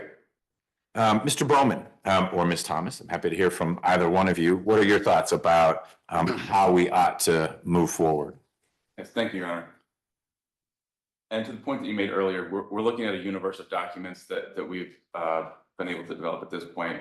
I don't have an exact number, but it's around 150 pages. It's not an excessive amount of documents, not thousands. We won't be bringing in bankrupt boxes or anything like that. Have you had a chance to read any of the documents? Yes, Your Honor. All of them or some of them? Been able to go through all of it, yes. Okay. I don't want any substance in your response other than, yeah, it could be that way, or no, it's not. But one of the ways that I think I'll be able to address some of Mr. Monroe's valid concerns would be if one of the documents that you produce says, as we wrote in our letter from August 2, and in the universe of 150 pages, there's no letter from August 2.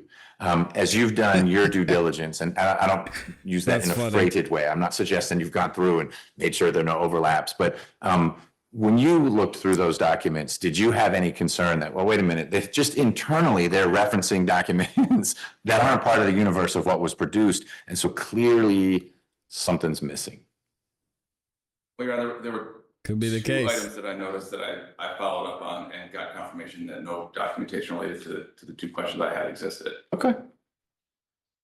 All right. So in general, it was a fairly self-contained universe. The things that you received didn't lead you to say, well, gosh, this says 1 of 4 and we only have 1 of them.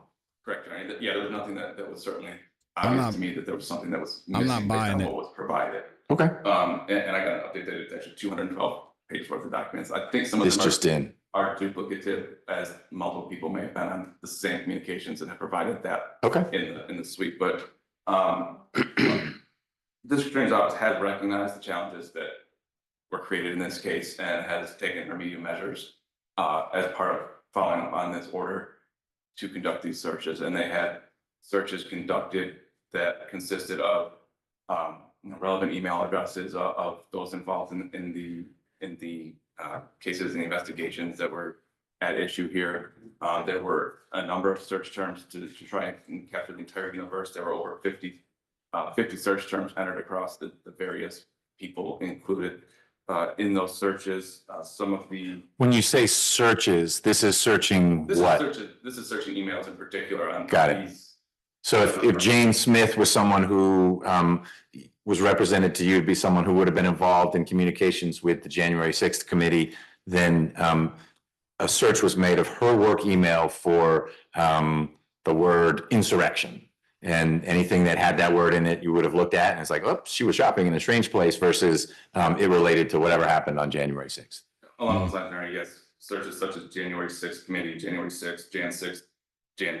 Okay, I don't need all the search terms, but I'm just trying to understand. It wasn't searching for her name in her own email box. It was terms that the investigative team, whether that's from the county attorney's office or a joint team of DA people and county attorney people, terms that would be relevant to the nature of the inquiry from Judicial Watch. Yeah. Got it. And then physical files were also searched as well as phone searches. I don't know about the Cellbrite technology. That's something that I can confirm. And if there is anything, if it hasn't been done, we can do it and provide it to Your Honor for in-camera inspection. If it has been done, it didn't turn up anything, we will inform the court of that. But there were significant changes, including the methodology used in the search from previous searches in this case. Was your office involved in the searching, or what you're sharing with me is what has been represented to you by someone from the district attorney's office? The latter, Your Honor. The district attorney's office conducted the searches. Okay, so you're the vessel through which this is flowing.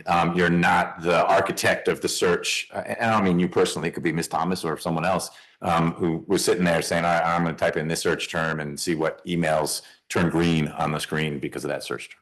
That's correct, Your Honor. And the district attorney's office is also prepared and agreeable to the in-camera inspection and willing to provide those documents to Your Honor. Yeah, and I can imagine during this in-camera inspection, there's going to be a lot that they're not going to want to be brought in, which again wouldn't be surprising, and we're just gonna have to wait and see. I'm gonna leave a full link to this.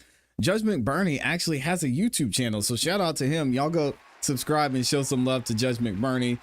He's definitely one of the more entertaining judges, which I think a lot of them are here in Fulton County. I will leave a link to this full video in the description. Y'all let me know what you think about this in the comments and in the chat.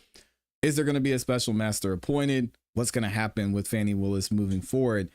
And hopefully Judicial Watch is going to put the pressure on Fanny Willis and Judge McBurney to make this happen. We'll have to wait and see. Let me know what y'all think in the comments and in the chat.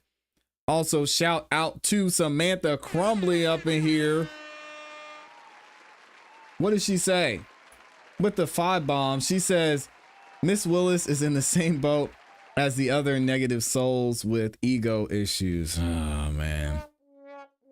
And I think it's so interesting that she's wanting to just do everything herself, when clearly, as was stated during this proceeding, that they don't know what they're doing. They don't either know what they're doing or they don't want to provide the information that Judicial Watch is asking for, which was seen over and over and over and over again multiple times.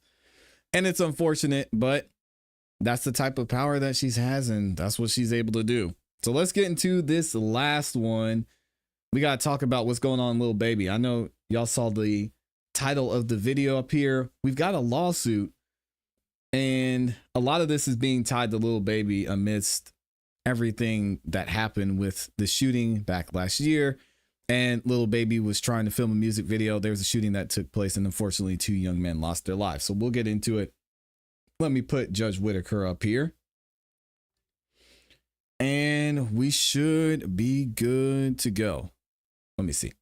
Now, I'm not going to read through this whole thing. It is pretty short. It's only 14 pages, but I'll leave a link to this in the description for y'all. And I'll also post it over on the Patreon as well. So we have this complaint that was filed once the shooting happened while Lil Baby was filming his music video. So what happened is recently they've actually arrested several of the men who were supposedly involved in this shooting. There has been some updates there. We'll give that to you in a later video. But one thing that wasn't mentioned and hasn't been brought up by a lot of people, surprising, is this lawsuit that is still pending by someone who is actually there to film the Lil Baby music video. And this is by Kevin Mayers, and he's actually filing this lawsuit against Quality Control, which Lil Baby is associated with. It's a record label Lil Baby's associated with, as well as Shot Clock LLC and others. So let's get into this claim and see what Kevin Mayers is actually looking for as a result of what happened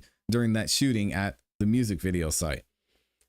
The complaint comes now, the plaintiff in the above styled action, and hereby files his complaint as follows. What is he saying? He says the defendant, Shot Clock LLC, hereafter they're going to be referred to as Shot Clock, is a limited liability company duly registered to transact business in Georgia. Service may be made upon defendant. Okay, here we go. We're good there. Defendant Shot Clock has been properly served with process in this action. Jurisdiction and venue are proper to defendant Shot Clock. Defendant Quality Control. We have Quality Control. We have Canon Executive Production Agency. Basically everyone who is involved in setting up this music video filming. All right. So let's go through and see what they're saying. So the date on May 14th, 2024, defendants Shot Clock and Quality Control were producing and managing a hip hop music video for artist Dominique Jones, aka Lil Baby, a Grammy award-winning artist with multiple top-selling albums and international recognitions, to include an MTV Music Video Award, BET Award, and Apple Music Awards, among other such awards. Defendant Quality Control is a reputable entertainment company responsible for the management, label services, and video production for various well-known artists. Migos, y'all might know, it's under Quality Control too. Defendant Shot Clock and Quality Control were vested with securing an appropriate location as well as advanced and appropriate security for not only for Lil Baby, but the entire production, including but not limited to the plaintiff. As part of the critical element of vetting, obtaining, supervising, and entrusting these security responsibilities, defendant Shot Clock and Quality Control agreed verbally and in writing to hire well-trained, capitalized, and insured professional security, which they negligently failed to do. Yeah, Mr. Mayer's about to win this one. As a part of the security responsibility, defendants agreed to not allow subcontracting without specific approval, also which defendants negligently failed to enforce and perform. So they had their cousin Day Day out there with his concealed carry permit as security. And Mr. Mayor says, y'all were supposed to let us know Day Day was going to be out there popping off, right? Defendant Shot Clock and Quality Control negligently agreed to hire defendant Canon Executive for security, who in turn then negligently subcontracted and transferred the security responsibilities to defendant Tactical Elite without proper written or even verbal approval as required. Basically what happened is Canon was the middleman, and it looks like they subcontract out security. So they hired defendant Tactical Elite, and they were supposed to do that according to the agreement, which is why we have the lawsuit here. Neither defendant Canon Executive nor defendant Tactical Elite maintain adequate training, staffing, and or insurance and capitalization to cover potential liabilities as contemplated by Shot Clock and Quality Control. Indeed, all defendants agreed to maintain adequate liability insurance and negligently failed to do so. At all times herein, defendant Bristol Consulting owned, operated, controlled, and or managed the property where the video shoot and incident took place at 2179 Verbena Street, Atlanta, Georgia, 30314, which consists of a shopping plaza as well as a common parking area. The premises defendant Bristol Consulting agent was also present during the music video shoot. At all times, all defendants were in control, occupied, and managed the premises and the music video production located at the location, we'll just say, right, for the purposes of filming the music video. And at all times mentioned herein, all defendants were supposed to actively manage the premises and security requirements. Defendants negligently handled the pre-production planning as well as the on-site needs and responsibilities, which such negligence led to the catastrophic injuries of plaintiff Kevin Mayers. He was shot. Dang, Kevin actually got shot. We'll have to wait and see. We'll find out. But we know, as I mentioned before, 2 young men lost their lives as a result of this shooting as well. On May 14, 2024, and at all relevant times, defendant Canon Executive voluntarily undertook for pay to provide security services at the Quality Control music video shoot and negligently subcontracted with defendant Tactical Elite to provide security to the premises. Plaintiff was an intended beneficiary of said services. Defendant Canon Executive and Tactical Elite, as well as all other defendants, negligently failed to exercise reasonable care in the performance, training, and staffing of the specific and security services required for an international recording artist production, and the plaintiff suffered harm and reliance on defendants. Finally, the artist in no way contributed, caused, or was responsible for or to the security considerations, and those details are and were routinely handled by Quality Control and Shot Clock and their production decisions. All right, so they're clearing Lil Baby's name here. They said leave him out of this. The responsibility was on Shot Clock. The responsibility was on Quality Control. They should have known who they were hiring for security and whose live Kevin Mayers' hands were in, right? Man, that's got to be a weird situation. On May 14, 2024, plaintiff Kevin Mayers was defendant's invitee to work on the aforementioned Lil Baby music video shoot that occurred at the scene. During the shoot at approximately 4:47 p.m., 2 unknown parties began exchanging gunfire between each other, and the plaintiff Kevin Mayers was struck in the neck by a bullet. Oh, God. Causing severe and permanent injuries and significant pain and suffering. At all relevant times and under the circumstances then existing, plaintiff Kevin Mayers exercised extraordinary care and diligence and was completely innocent, victim-free of any contribution to his injuries. Prior to and on May 14, 2024, defendants negligently maintained, inspected, secured, patrolled, and managed the premises at issue. Defendants had actual and constructive knowledge of the need to properly maintain, secure, inspect, patrol, and manage the premises, especially given the unique security considerations and international success of Lil Baby, but failed to exercise ordinary care to do so, thereby creating an unreasonable risk of injury to invitees, including Kevin Mayers. That's crazy. He got shot in the neck. And basically what he's saying here is that the defendant should have known that they were going to be in an area that was unsecured. They were going to be in the area where people had issues with Lil Baby, and they should have done a better job making sure that no one was able to get close to where they were filming to cause what happened to happen.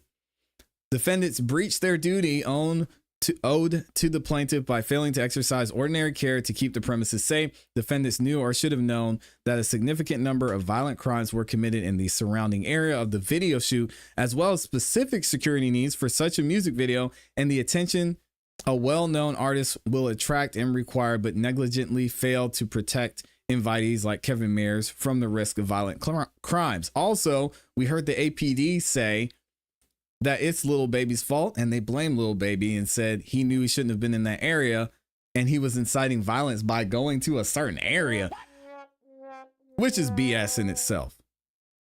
Just because he knows someone has beef with him, or there's a rival gang, as they call it, which 4PF isn't a rival gang. Just because he knows they have issues with someone doesn't mean he's not allowed to go there. But that's what the APD is saying. He brought other people there. He was starting stuff and he shouldn't have been there in the first place. So it's his fault that this all happened. Defendants had actual and or constructive knowledge of the dangerous and hazardous conditions existing on the premises through the knowledge of their employees and agents, and due to the prior criminal activity and dangers associated with the property and surrounding high crime area. Said prior criminal activity was negligently permitted to exist and remain on the premises. Before defendants knew or should have known about the long history of violent criminal activity at the shopping center and in the surrounding high crime area, as well as the unique need for this music video production, the subject shooting was foreseeable to the defendants. So they knew something was going to go down. That's why they had security. Thus, the defendants owed a duty to invitees like Kevin Mayers to exercise extraordinary care in keeping the premises and approaches safe from criminal activity and negligently breached that duty. Defendants knew of or in exercise of ordinary care should have known of the dangerous and hazardous conditions existing on the premises, and that failure to maintain, inspect, secure, patrol, and manage the premises, and that said conditions were likely to result in criminal attacks like the subject incident. Defendants had actual and or constructive knowledge of criminal activity at the subject premises, so they knew something could have happened, right? Defendants had actual or constructive knowledge of criminal activity on the existing premises, so they knew something had happened before. At all times mentioned herein, defendants controlled the management of the property and had the legal duty to keep the premises in a state consistent with the due regard for the safety of their invitees, including Kevin Mayers. Defendant breached that duty and failed to act as similarly situated businesses would in like circumstances. Defendants negligently failed to maintain adequate security devices and personnel to permit proper use of property, thereby causing an unreasonable risk of injury to invitees, including Kevin Mayers. Defendants' negligence includes their failure to provide any security personnel at the property at the time of the subject's shooting. Defendants were and are negligent per se. So I'll be interested to see if something or if another lawsuit comes out from the young men who were shot during this incident, if they have a lawsuit that comes out similar to this one, because security should have known what was going to happen.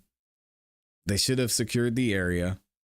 And if you want to argue Lil Baby shouldn't have been there, I don't think that's a good argument, because he's allowed to be there, and allowed to be in the area. That's what you have security for. So y'all let me know what you think about this. Thankfully, Kevin Mayers, he took the time to say that Lil Baby's not involved in this. I think hopefully that's going to be another hole in the argument of the APD and soon to be the district attorney's office, saying that Lil Baby was inciting violence or whatever they're trying to say happened by being in a certain area. Let me know what y'all think about this in the comments and in the chat. And again, I see y'all in here commenting on this too. Rice Street says it's wild that the police officer that did the press conference used to be a Nickelodeon kid star. Are you serious?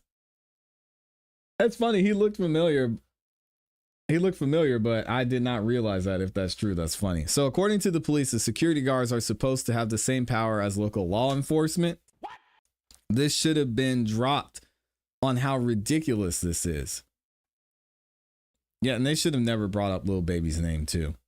I think that's terrible that they did that publicly. I understand what you're saying, sir, but why would you go to a rival gang member's turf? You are inviting confrontation. There's nowhere around that. Probably you're going to say probably you could film out. True, but if he wants to go there and he thinks it's a good location, you should be able to.